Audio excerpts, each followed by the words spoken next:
Fala pessoal, bem-vindos ao Zupcast, podcast que traz para vocês os bastidores, opiniões e novidades feitas por Zupers apaixonados por tecnologia e inovação. Meu nome é Rafael Neiva e hoje vamos falar sobre Server Driven UI focado em front-end e mobile. Então solta a vinheta e bora começar. Zupcast. Bom, é isso aí, galera. E hoje aqui comigo tá a Renata. Oi, gente, eu sou a Renata, sou desenvolvedora iOS, trabalho na Zup há um pouco mais de um ano. Hoje eu tô aqui para falar um pouquinho aí de Server Driven UI no mobile. Vamos ver o que é que vai rolar. Também tá comigo aqui o Thiago. Oi, gente, eu sou o Thiago Nunes, eu trabalho com Android. Tô aí também para conversar com vocês hoje sobre esse assunto. Estamos aí à disposição. Beleza, valeu. Também tá comigo aqui o Gabriel. E aí, galera, beleza? Eu sou o Gabriel, eu sou desenvolvedor iOS também na Zup. Tô aqui para compor esse debate aí sobre Server Driven UI.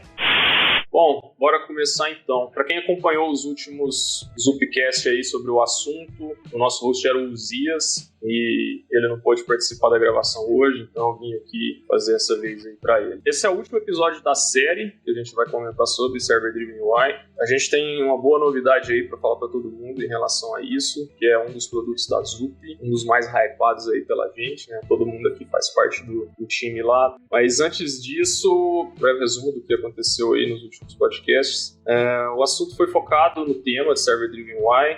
No primeiro foi uma introdução, uma apresentação ali, né, conceitos e tudo mais. O segundo já foi um pouco mais focado em back-end, né, o nosso famigerado BFF. Vai estar os links aqui junto do podcast também, para quem quiser ouvir os outros. Bom, e nesse a gente vai focar um pouco agora mais em mobile, né, e front-end, vamos dizer assim.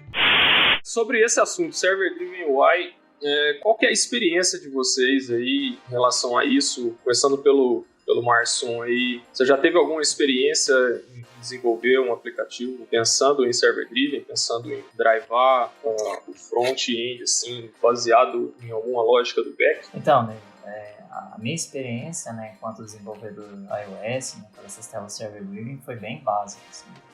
O máximo que eu cheguei a desenvolver foi fazer alguma feature flag, né, do lado do back-end, e a partir do valor dessa feature flag decidir se eu mostro um botão, não na tela, mostro um componente. Então, assim, eu nunca cheguei a fazer ter uma experiência totalmente server driven. Essa questão da feature flag aí é muito comum, né, em desenvolvimento, principalmente porque vários projetos precisam de fazer testes, né, testes AB ou testes de hipótese, e geralmente a feature flag é a primeira solução, né, que o pessoal encontra para controlar, de certa forma, pedaços do front-end a partir do back-end. Eu concordo com você, Neiva. Eu acho que feature flag a gente usa bastante, né? Eu acho que se a gente usar muito dentro de um projeto pode ficar meio confuso, sabe? Um monte de feature flag espalhada lá pelo projeto, às vezes fica difícil de debugar as coisas, difícil de entender para quem está entrando num projeto novo. Eu acho que se a gente usar isso de forma desorganizada não é tão bom pro projeto, não. Uma coisa que eu queria comentar é que, assim, quando a gente fala de Server Driven UI, a gente tem muita coisa aí por trás desse conceito, né? Feature flag também é uma coisa muito interessante, assim, permite um certo controle ali, sim, mas a gente está falando de algo muito maior, assim, um controle muito maior por parte do back-end, né? Porque por mais que você consiga ter um certo controle de UI ali com feature flag, você ainda deixa essa decisão a cargo do front-end, né? Você vai simplesmente ali enviar uma flag pelo back-end, mas no final das contas o front vai ter que ter uma tela ali, ele que vai decidir qual caminho seguir. E quando a gente fala de Server Driven UI, a gente fala de o back-end ter cada vez mais controle da UI, né? Realmente ditar todas as regras e não só enviar uma flag e o front tomar a decisão, mas sim ele tomar essa decisão. Ele vai criar a tela, ele vai enviar a tela e vai decidir qual que é o comportamento, qual que é o fluxo. Então, assim, Renato, pelo que entendi, é meio que ocorre uma inversão de responsabilidade, assim, o back que vai começar a ditar como que os componentes vão ser renderizados na tela? Exatamente. A ideia disso é deixar essas questões para o back e dessa forma a gente conseguir ter mais controle do front, de forma mais flexível e até mais rápida, permitindo ele fazer alterações, essas alterações serem refletidas sem a necessidade de todo um processo burocrático de release de versão nas lojas mobile, que hoje ainda não é uma coisa tão simples e tão rápido. Já que vai ser tudo dirigido, comandado, controlado pelo back-end, que esteja um trabalho só, né? Que possa ser cross-plataforma, que você tenha uma forma de renderizar em várias plataformas a partir de um mesmo back-end. Isso facilita muito a vida, né? Com certeza. Bom, bem levantado esses pontos aí, né? A Renata falou sobre a questão da loja, né? Acredito que seja uma das maiores vantagens em relação a usar o Server Driven UI, né? Porque como o conteúdo da tela vai ser escolhido, né? Dizer assim, drivado é o termo que a gente mais usa, pelo back-end, não há necessidade de a todo momento que você quiser mudar a tela, né, subir uma versão nova na loja. Você corta esse caminho aí, né? Como a Renata também bem frisou, essa atualização na loja, muitas vezes ela pode demorar vários dias até, né, para poder ser completada. E depois disso, o usuário tem que baixar ainda a nova versão, né? Não é só atualizar, o usuário também tem que ir lá e atualizar para poder ter ou um teste de hipótese novo ou uma feature flag nova, né? Já que a gente começou falando a respeito de feature flag. E outro ponto muito importante também é que com o feature flag ele tem código no front, né? Então não é necessariamente server driven, né, nesse caso. É mais uma das formas de se fazer testes, né, via back-end, mas ainda assim não é server driven. Beleza. O Server Driven UI, então, além dessa questão da loja, de você poder ter atualizações de layout, né, sem precisar fazer uma atualização na loja, o Thiago também levantou esse ponto aí que é bastante interessante, né, para os desenvolvedores e para os donos de projeto, vamos dizer assim, que é a questão do cross-platform, né? Já que é o back-end quem vai desenhar as telas, né, ditar para o front quem vai desenhar as telas, faz todo sentido que isso seja implementado apenas uma vez e isso seja disponibilizado em vários front-ends, vamos dizer assim, né? Android, iOS, Web, os mais comuns que a gente tem nos projetos hoje. E já que a gente está falando de tudo isso, né, eu já tinha dado um spoilerzinho na introdução, né, que a gente ia comentar aqui, e a gente vai falar um pouco também sobre o Beagle, é um dos produtos que estão sendo desenvolvidos aqui na Zup, open source, e que é justamente para facilitar a implementação e a utilização do Server Driven UI em projetos mobile e web também, né. Falando um pouquinho aí da história do Beagle, né, de como surgiu essa ideia. Há um tempo atrás, na Zup, começou-se a desenvolver um novo sistema para facilitar teste de hipóteses e também muito focado em deploy em círculos. E esse sistema ele tinha o codinome, né, um nome prévio assim, chamado Darwin, né, em homenagem a Charles Darwin. Porém, esse nome é muito complicado de se patentear, porque já existem vários outros sistemas, frameworks e produtos com esse nome. Ao longo do tempo, esse produto acabou se desmembrando em dois outros produtos, né, que um ficou conhecido como Charles, também é open source, já está disponível. Ele é focado, sim, em deploy em círculos. E o outro, que é o Beagle, né, que facilita essa implementação de Server Driven UI. Esse nome Beagle, ele veio da caravela que o Darwin usou numa das viagens que ele fez, quando ele foi para as Ilhas Galápagos. E foi nessa viagem que ele escreveu o livro A Origem das Espécies. Então, o nome Beagle foi em homenagem a essa caravela. E aí, pesquisando um pouquinho mais a fundo também, o nome da caravela foi em homenagem à raça do cachorrinho. Falando um pouquinho agora de Server Driven, né? Renata, você pode falar pra gente como funciona, qual é a pegada do Beagle aí para o Server Driven? Então, né, o papel do Beagle nesse assunto Server Driven UI é justamente resolver esse problema que foi citado anteriormente, né, de você ter só um codebase que vai, de certa forma, controlar diferentes plataformas, né? E fazer com que UIs, as views, sejam renderizadas ali de forma nativa. E todo esse controle que eu citei anteriormente, né, de fluxo, comportamento, o que vai ser mostrado, quando que vai ser mostrado, tudo isso ser tudo controlado, né, por uma só fonte, né, no caso o back-end, um só codebase. Tá, mas como que a gente faz isso, né? A gente consegue ter só um codebase controlando as diferentes plataformas e essa UI ela ser renderizada ali de forma nativa em cada plataforma, né? O Beagle vem para resolver esse problema, né? Disponibilizando frameworks para back-end e front-end, que eles vão ter ali um contrato, né? Eles vão conversar entre si e esse contrato, ele envolve algumas outras coisas fundamentais, alguns conceitos assim também bem conhecidos e amplamente difundidos, né? No caso, é ideal, é fundamental que você tenha na sua aplicação front-end um design system bem definido, por exemplo, né?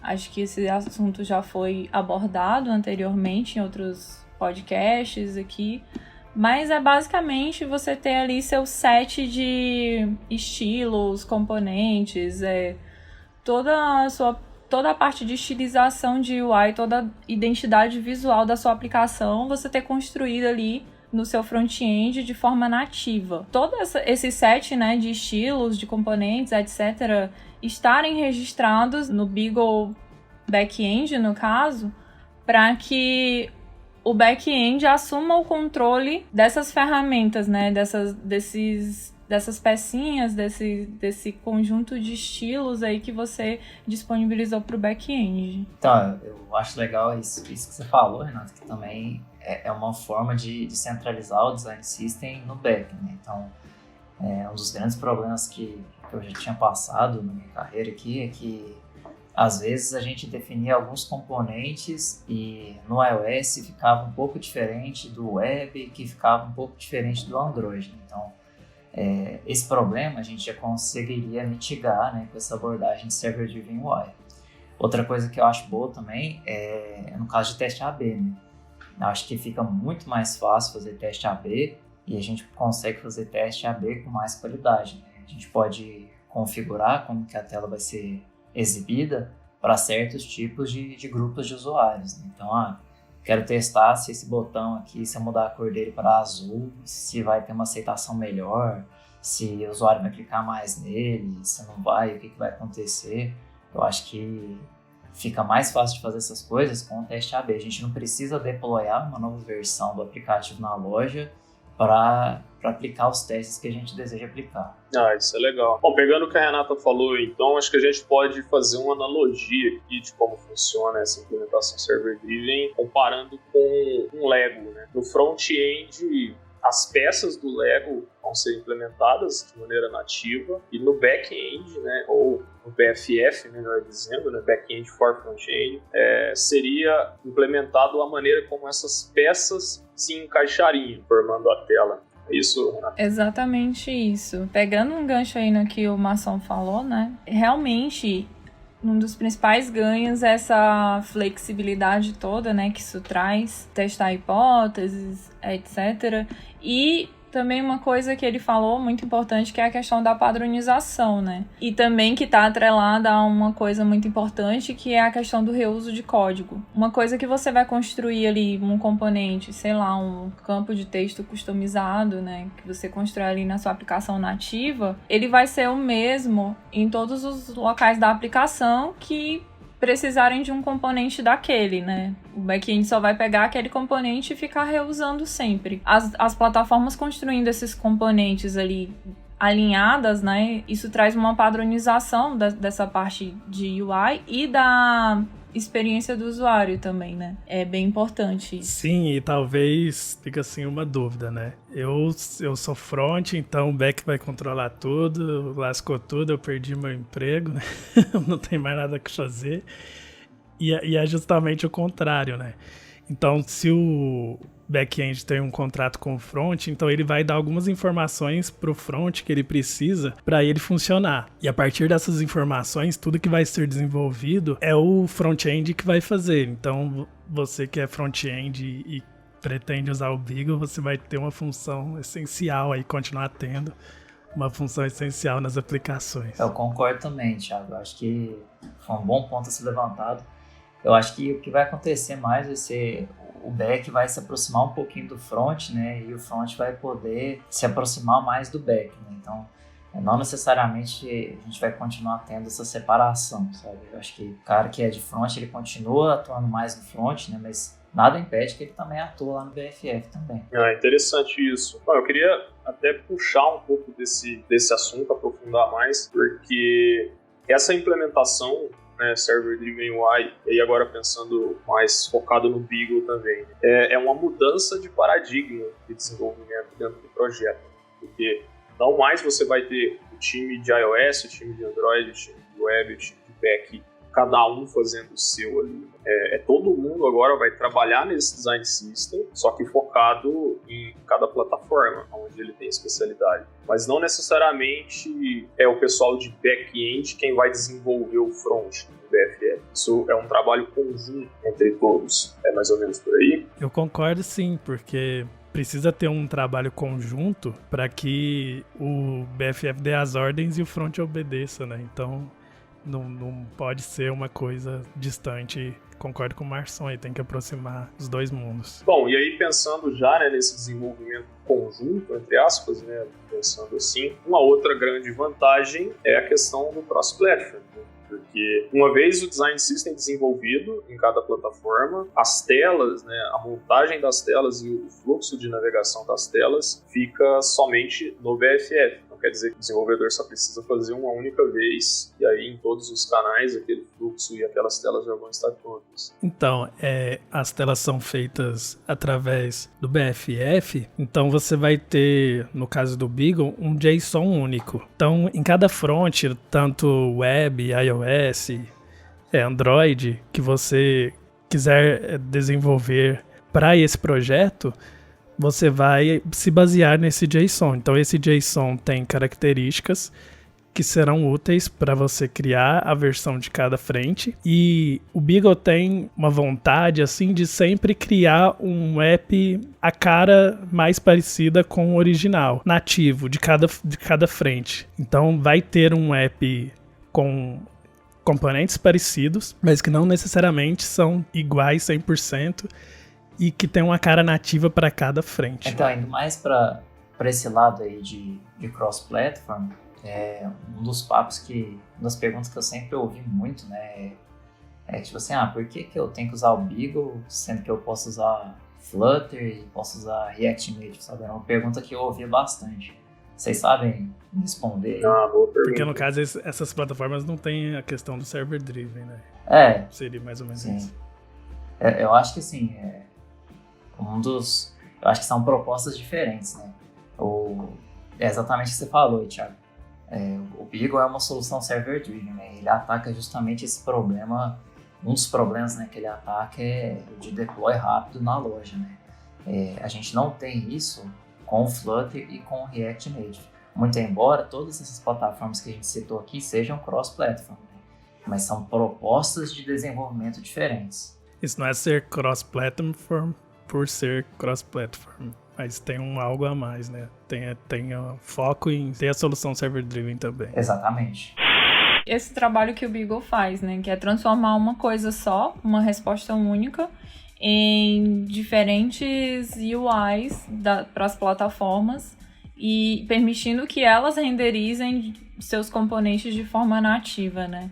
Legal, esse ponto é importante, né? Pegando esse assunto de server-driven, né, seu foco do Beagle e no caso de outros frameworks como Flutter e React Native, além de ter, né, a vantagem de ser cross-platform, o Beagle tem essa vantagem de ser focado em server-driven, né? A ideia do Beagle é ser uma ferramenta para facilitar a implementação do server-driven, né? Que é o contrário do Flutter e do React Native, né? Que a gente citou aqui, onde não. A gente não tem esse foco da ferramenta. Eu nem sei se dá para fazer de alguma forma isso daí. Já que a gente está comentando sobre, né, essa implementação server-driven do Beagle, né, quem que pode me dizer como que é feito isso? Né? O Thiago comentou sobre um JSON aí, mas quem que pode comentar sobre como esse JSON é formado e depois como que ele é transformado de volta em tela? Hoje existem 2 Beagles, né, mais ou menos, o Beagle BFF e o Beagle que atua dos fronts, né? Então, o Beagle BFF, a gente declara esses componentes em Kotlin, né? E essa linguagem Kotlin, ela é transformada para o JSON. Esse JSON, ele é mandado para o front, a gente lê esse JSON, transfere para uma coisa que a gente entenda. No caso, eu sou desenvolvedor iOS, né? Então eu trabalho com Swift. Então, o Beagle lá da minha plataforma vai transferir esse JSON para o modelo em Swift. A gente vai usar esse modelo e renderizar esse modelo na tela. Então, existe a parte do BFF que transforma isso para o JSON, e existe a parte do front que pega esse JSON e traduz para algo que o front entenda. Depois que o front-end recebe essa informação e transforma isso em suas views nativas, né? Essas views, elas são posicionadas em tela, né? Só que a gente está falando de componentes, né, de telas que foram definidas pelo back-end, né? E aí o back-end só envia essa informação, ela é renderizada como uma UI view, mas aí vem a parte de posicionar esses componentes em tela, né? Sem ter que o back-end se preocupar que abordagem que você vai usar ali, se é constraints, o que é. Então quer dizer que no back-end existe uma biblioteca que é importada no projeto, e com essa biblioteca o desenvolvedor consegue gerar views em forma de JSON que serão enviadas para os diversos fronts, que vão transformar esse JSON de volta, porém agora em views nativas, né? View nativa no Android, no iOS e no web. E no web está disponível já para React e para Angular, não é isso? Exatamente. Legal. E assim, até completando o que você falou, né, Renato? Um dos problemas que o time teve, né, como posicionar esses elementos na tela, né? Sendo que a maneira que isso é feita no Android, no web e no iOS é completamente diferente, né? No iOS a gente usa as constraints, no Android a gente pode fazer isso via XML, o pessoal pode me corrigir se eu estiver errado, mas são maneiras diferentes, né? E a forma como a gente resolveu atacar esse problema, né, é usando o Yoga Layout, né, que implementa o Flexbox. Então, essa foi uma maneira de unificar entre todas essas plataformas como que a gente vai construir, como que a gente vai declarar esses elementos na tela. Muito interessante você tocar nesse assunto. Pode explicar um resumo assim, de como que funciona o Yoga Layout, como que o Beagle utiliza ele para... Então, da mesma forma, né, que a gente passa esses componentes via JSON, né, a gente também passa via JSON alguns parâmetros que são de layout, né? E esses parâmetros são parâmetros que o Yoga vai saber ler. Então, a gente não só, né, passa o componente em si, mas também como que ele vai ser posicionado, né? E aí, como eu já tinha falado antes, né, tem o Yoga implementa o Flexbox, né? Tem até vários tutoriais na internet falando, né? Tem a nossa documentação também do Beagle, que explica bem como que tudo isso funciona. E aí, só complementando um pouco aqui o que o Marção falou, Flexbox ele é um conceito herdado da web aí, para quem é de web já vai estar talvez familiarizado com esse termo, que nada mais é que um atributo aí de CSS, né, para fazer o posicionamento dos elementos ali na UI, né. E aí, no caso, o objetivo do Yoga Layout, né, que é essa ferramenta open source aí do Facebook, que o Beagle está utilizando para fazer esse posicionamento aí do layout. O objetivo do Yoga é trazer essa experiência da web para o mobile, né? E eles chamam até de uma forma mais inteligente de construir o layout. Beleza, então, já que o Flexbox ele é utilizado, né, nas 3 plataformas aqui, é uma vantagem muito grande para o BFF, né, e para a implementação do BFF, porque É da mesma maneira que você consegue dizer para o Beagle como que os componentes vão ser renderizados. Não tem nenhuma especificidade por plataforma. Correto. É uma coisa única realmente para as 3 plataformas, né? Essa questão do Flex ajuda bastante mesmo, porque como o próprio Facebook definiu lá para a ferramenta, ela posiciona as views assim de forma inteligente. Ela não vai trabalhar ali com aqueles números explícitos, em posição de constraints, vai trabalhar mais com o tamanho, o espaço em tela que você tem ali e o que você quer mostrar.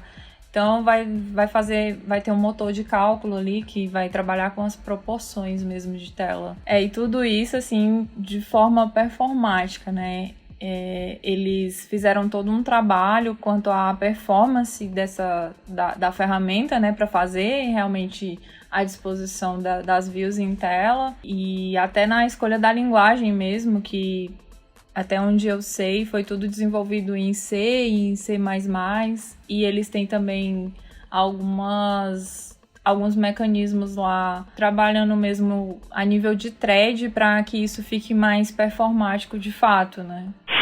Já que a gente está falando, então, de componentização, né? Como que fica a questão dos estilos também? Como que é feito essa parte, né, usando o Beagle? Como que o front vai saber e o BFF vai saber que um componente tem uma certa cor, um certo tamanho? Como que é isso? Então, tem 2 maneiras que você pode passar essa informação para o seu front. No caso, você pode fazer um contrato com o front, que você vai referenciar, através desse contrato, um estilo da sua própria aplicação front, um estilo nativo. E através desse contrato, você referencia ele no back-end e ele é reconhecido pelo front e executado.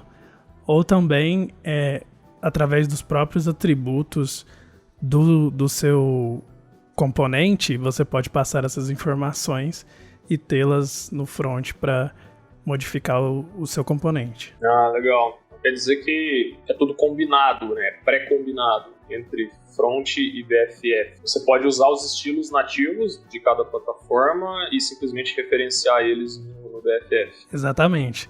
Você pode, por exemplo, definir que seu estilo de um texto é cor branca, negrito, tamanho tal, no seu front, salvar esse estilo lá com o nome. E aí lá no back-end você coloca um nome que vai linkar com esse lá do seu front e você vai poder usar livremente através do seu back-end. Também está alinhado ao design system, né? Esses temas e estilos de componentes faz parte do design system. Eu queria só fazer um comentário quanto a isso, que quando a gente fala que vai construir o componente, né, do lado da aplicação front-end, e a gente também fala de Flexbox, essas coisas, isso não quer dizer que você é obrigado a construir seu componente nativo utilizando Flexbox. Você pode utilizar também, mas você constrói ali seus componentes da forma que quiser, utilizando a abordagem que quiser mesmo.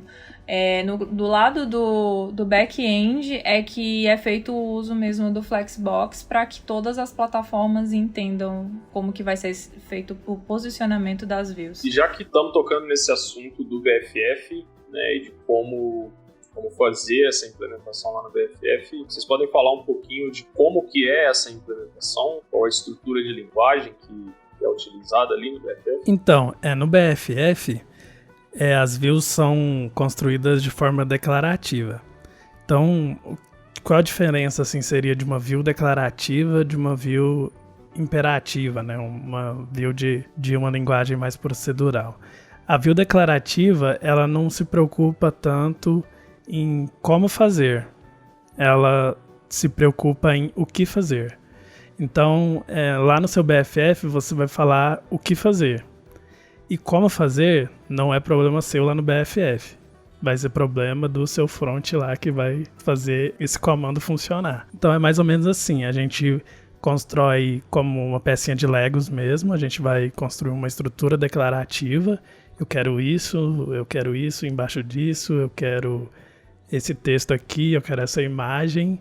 O que fazer lá no seu BFF. E aí, como fazer, aí já é outra história que é feita no front. Eu acho interessante isso também, Thiago, porque essa maneira que o Beagle está usando, né, de declarar as views pelo BFF é também uma tendência que o mercado, de modo geral, está adotando, né?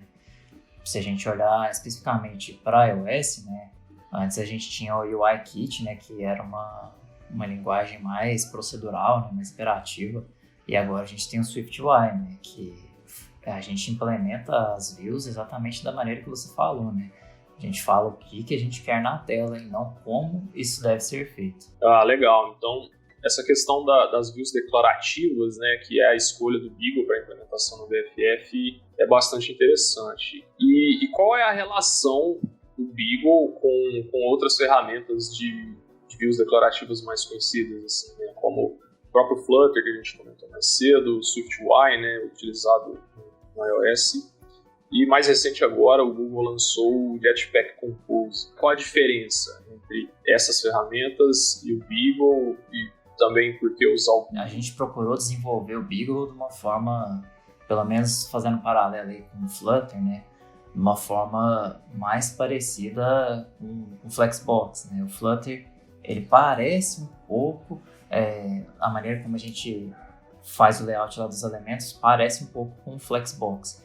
E o Beagle tentou adotar esse comportamento para a gente ter uma certa proximidade com o que os grandes players aí da comunidade estão fazendo, sabe? Para proporcionar para o desenvolvedor que vai usar o Beagle uma curva menor aí de aprendizado. Então, complementando o que o Marson disse, o Beagle já traz os componentes mais essenciais, mais básicos ou talvez os mais usados de cada front já pronto. Aí você tem a oportunidade de implementá-los no BFF e utilizá-los no front sem ter que construir do zero como fazer. E também você tem a oportunidade de, caso você não encontre nesses componentes um componente que você precisa na sua aplicação, de você criar um componente custom, que ele vai ser feito no mesmo processo, que ele vai ser feito o contrato lá e você vai utilizá-lo de forma declarativa no BFF, e no front você define como que ele vai funcionar.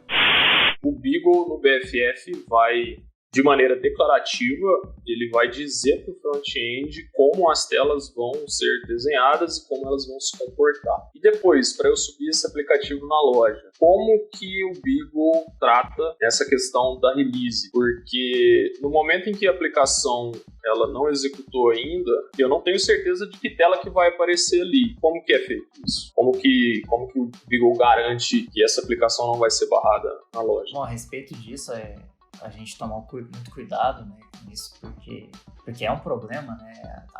As lojas, elas têm uma política muito rígida, né, de bloquear os aplicativos, então, principalmente lá na Apple, né, um pouco mais chatinho. Bom, a ideia que a gente teve é proporcionar para o usuário, né, um aplicativo que o design dele seja autocontido, né, com o Beagle.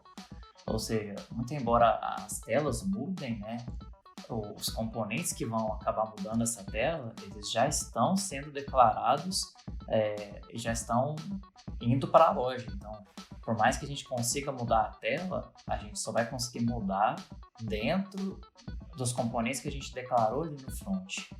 Então, eu acho que essa que é a grande vantagem. Uma vez que isso já está aprovado ali na Apple, e se a gente não mudar o design system, a gente pode ficar tranquilo com relação a isso. É tipo que você vai ter os seus componentes todos prontos no front e não necessariamente você vai usá-los todos na mesma tela. Então você vai montar suas telas com os componentes que precisam naquela tela. E você tendo eles no front, você pode utilizá-los em qualquer tela e você pode mudá-los de lugar, de posição e fazer da forma que você preferir, inclusive escondê-los ou exibi-los quando você preferir, controlando através do BFF, mas eles já estão pré-prontos lá no front. Então quer dizer que não é como se fosse um web view. O conteúdo que vai aparecer no app, na tela server-driven, ele é pré-configurado. Não tem como criar alguma coisa e colocar alguma coisa na tela que não esteja pré-desenvolvido pelo front. Exatamente. Você vai cumprir aquele acordo que você tem com o BFF. Então, Se já tem aquele acordo entre ambas as partes, vai funcionar. Agora, se tiver só no BFF e não tiver no front, aí não tem como mostrar. Então o problema da loja não existe nesse caso, porque sempre que a aplicação for submetida, o conteúdo que vai aparecer nela não é completamente dinâmico, vamos dizer assim. Ele é pré-configurado, fica mais a questão da maleabilidade de modificar o posicionamento, o estilo desses componentes na tela. Em relação à acessibilidade, o que o Beagle tem implementado pensando em pessoas com deficiência? É um grande desafio que a gente teve aqui, né? No que diz respeito, assim, server-driven, né, de modo geral, é muito difícil a gente definir certos comportamentos de acessibilidade, até porque cada plataforma enxerga isso de uma maneira muito diferente, né? O que, agora falando a respeito do Beagle, né, a gente procurou encontrar pontos em comum, né, na maneira como essas plataformas interpretam esses comportamentos e disponibilizar isso para o desenvolvedor. Então hoje a gente soltou uma versão mínima ali de acessibilidade que já atende várias coisas, e o Beagle é um produto que está em constante evolução, né?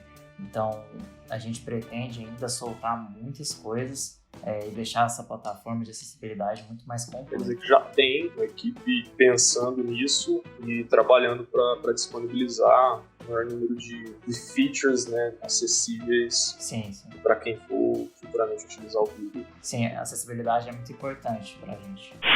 E já que a gente está falando de features que são disponibilizadas no Beagle e tal, acho que vale ressaltar que o Beagle é uma ferramenta open source.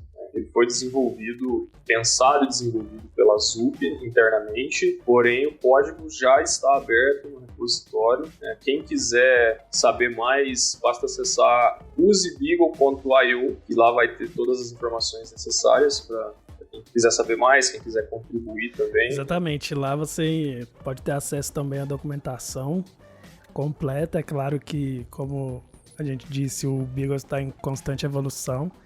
Então, a gente está sempre melhorando com os feedbacks, com as contribuições de todos. E nessa documentação você vai ter bastante coisa de como fazer, o que fazer, para ter um direcionamento inicial, um pontapé para você usar o Beagle. Legal. Tem os primeiros passos ali, né? Com certeza. Até mesmo para contribuição, galera, a gente deixou bem especificado lá no GitHub como que a gente contribui, né? Se vocês quiserem, aliás, achar um bug ali, pode abrir uma issue à vontade. Se quiser corrigir o bug, melhor ainda, faz um PR lá para nós. E segue lá as diretrizes que a gente colocou, que a gente realmente quer que a comunidade contribua com o Beagle. Aí, se você vê alguma coisa que você acha que poderia ser melhor, não deixe passar a oportunidade de contribuir, de modificar também, colocar seu nome na história aí do Beagle também. Bom, pessoal, muito obrigado pela participação aí de todos vocês em mais um episódio do nosso Zupcast. Muito bom o papo de hoje, bastante interessante aí a introdução ao Beagle, né? Lembrando, quem quiser saber mais, procurar Beagle Zup aí no Google, chega lá, ou então usebeagle.io, chega lá. Para quem quiser conhecer mais os participantes, né, todas as redes sociais estarão na descrição desse podcast, assim como todas as referências citadas. Não se esqueçam de seguir o nosso Zupcast no Spotify e SoundCloud, e agora também no Google Podcasts, para acompanhar os próximos episódios e também em nossas redes sociais. Valeu e até a próxima!